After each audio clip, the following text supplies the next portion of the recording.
Togo Info, le Togo à votre portée. Oui, au niveau de, d'abord c'était au niveau de Sinkassé où on a vu des militants qui étaient traumatisés parce que tout simplement le préfet leur avait intimé l'ordre de ne pas sortir sous peine d'être taxés ou de leur imposer des impôts ou même de se faire arrêter. Et certains nous ont raconté que le préfet leur a dit que toute personne qui participera à la campagne de l'opposition sera purement et simplement arrêtée. Et donc, il y avait quand même certains courageux qui étaient sortis pour démontrer leur envie, leur soif du changement. Et d'autres, bien sûr, avaient peur de leur gagne-pain, ils voulaient conserver leur gagne-pain, et d'autres avaient peur de ne pas se faire jeter en prison. Et au niveau de Gando, par exemple, c'était M. Faure Gnassingbé qui s'est annoncé à Gando, alors qu'il n'était pas prévu que M. Faure Gnassingbé allait faire campagne là-bas.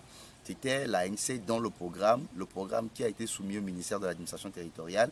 Dans le programme, c'était l'ANC qui devait faire campagne en ce moment. Mais subitement, on a vu M. Faure Gnassingbé débarquer avant même que le convoi de l'ANC ne descende à Gando. Et le village a été bouclé par les militaires et personne ne pouvait rentrer, personne ne pouvait sortir. Et on avait tout bloqué et parce que tout simplement, M. Faure Gnassingbé battait campagne. Et là aussi, l'ANC n'a pas pu battre campagne. Et au niveau de Soto Bassar d'abord, on a également assisté à une scène horrible.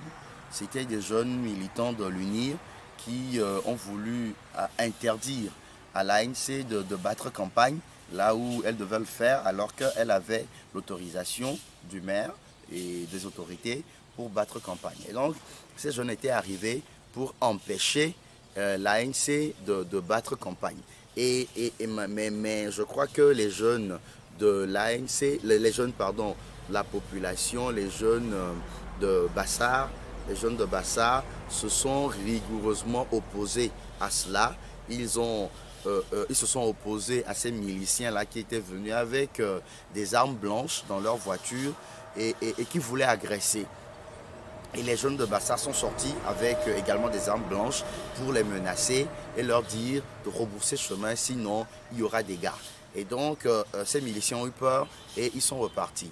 Et également la même scène s'est produite au niveau de Sotoboua, où on a vu encore ces miliciens qui étaient arrivés, qui occupaient d'ailleurs l'endroit où l'ANC devait tenir son meeting, qui occupaient l'endroit et qui refusaient de partir quand les forces de l'ordre essayaient de négocier avec eux pour qu'ils puissent vider les lieux. Ils refusaient.